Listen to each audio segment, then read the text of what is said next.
ask it this way. Georgia's the standard in the division, obviously, to a certain extent in the conference and arguably in the nation at this point. So you got Georgia. You also have Clemson. Well, the Georgia game's more important because it's in conference if you want to get technical about it. But rivalries run deep, of course, and Clemson's won that game going back to 2014. I give you one win against those two.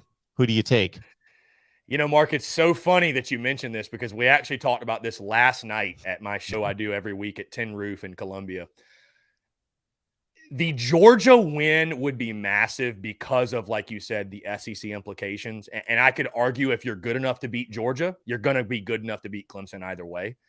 But if I have to pick one, right, most years I would say Georgia. Mark, this fan base just so desperately needs a win over Clemson. Like, a win over Clemson would solve a lot of our problems and would calm a lot of our nerves, right? It just – and I look at almost like the streak, too. Like, you beat Georgia in 2019. There isn't some long, daunting streak. They're the defending national champs. Nobody is going to look down upon you for losing to Georgia. You lose to Clemson for an 8th straight year. That's ugly. That's an ugly streak. And again, I just think for the overall health and the sanity of this fan base, man, a win over Clemson would do a lot of good for a lot of people in this state of South Carolina and for those that wear the garnet and black. I mean, as you know, man, again, rivalries run very, very deep. They run very deep. And again, it takes a toll on Gamecock fans having to stare that streak right in the face. So most years I'd say Georgia, but I think this fan base desperately needs a win over Clemson. The games have not even been close over the past 7 years.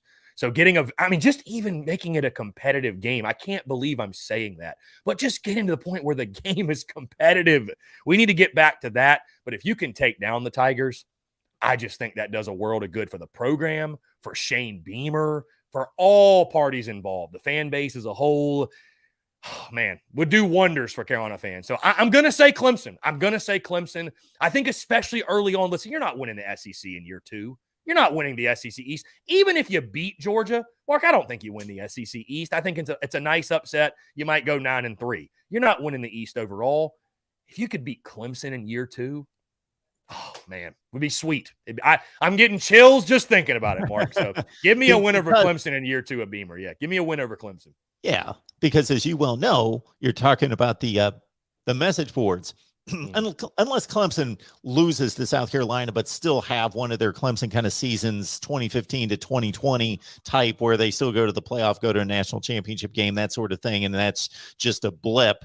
Not to South Carolina fans, it wouldn't be. But let's say it's reasonable. Let's say even if South Carolina only goes 7-5 and Clemson goes 10-2, but South Carolina wins that game, any South Carolina fan, all they have to do is say on a message board, "Shut up, we won the game." You can't say anything. Right. And you talk about recruiting, man. You talk about changing narratives in recruiting.